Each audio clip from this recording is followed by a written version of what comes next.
শাহরিয়ার আলম শাম্য একটি নাম নয়, একটি স্বপ্ন। একজন তরুণ যে বিশ্বাস করত এই দেশ একদিন বদলাবে, মানুষ একদিন কথা বলার অধিকার পাবে, শোষণের চাকা একদিন থেমে যাবে। তিনি ছিলেন ছাত্রদলের সাহিত্য ও প্রকাশনা সম্পাদক, ঢাকা বিশ্ববিদ্যালয়ের শিক্ষা ও গবেষণা ইনস্টিটিউটের 2018-19 শিক্ষাবর্ষের শিক্ষার্থী। সদা হাস্যোজ্জ্বল প্রাণবন্ত এই তরুণ কিছুদিন আগেও ঢাকা ক্যাম্পাসে আওয়ামী লীগ নিষিদ্ধ হওয়ায় বিজয় উল্লাস করেছিলেন। কিন্তু আজ শাম্যের নিথর দেহ পড়ে আছে ঢাকা মেডিকেল কলেজ হাসপাতালের মর্গে। বিজয়ের সেই হাসিটা যেন রক্তমাখা শ্বাসরোধে হারিয়ে গেছে। শাম্যের সহপাঠী বাইজিত আব্দুল্লাহ জানান, ঘটনা রাত 11:30টায়। শাম্যের সঙ্গে তিনি এবং তাদের আরেক বন্ধু রাফি ছিলেন। সোহরাওয়ার্দী উদ্যান সংশ্লিষ্ট রমনা কালী মন্দিরের গেট দিয়ে একটি মোটরসাইকেলে করে বের হচ্ছিলেন তারা। এ সময় তাদের মোটরসাইকেলের সঙ্গে অন্য একটি মোটরসাইকেলের ধাক্কা লাগে।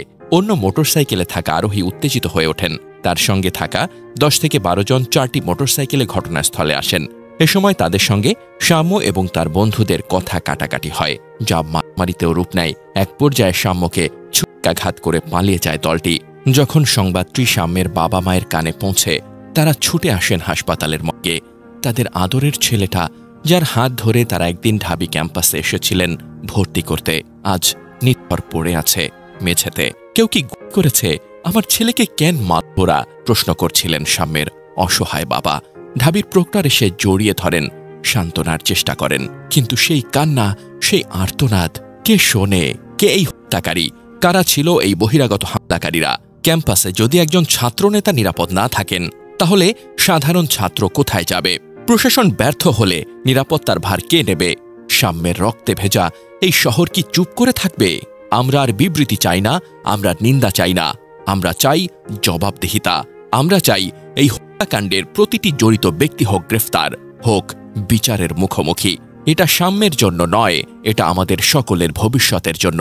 একজন ছাত্রনেতা যিনি বইয়ে ডুবে থাকতেন, সংগঠনে সক্রিয় ছিলেন, স্বপ্ন দেখতেন অন্যরকম বাংলাদেশের, তাকে ছুরিকাঘাতে হতে হল তার নিজের বিশ্ববিদ্যালয়ের পাশে।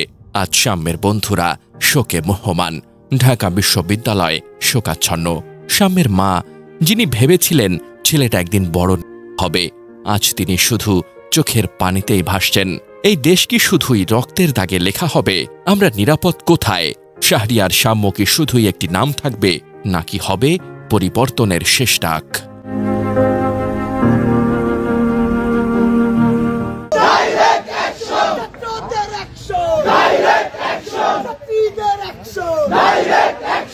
আমার ভাই বলল কেন? প্রশাসন জবাব দে।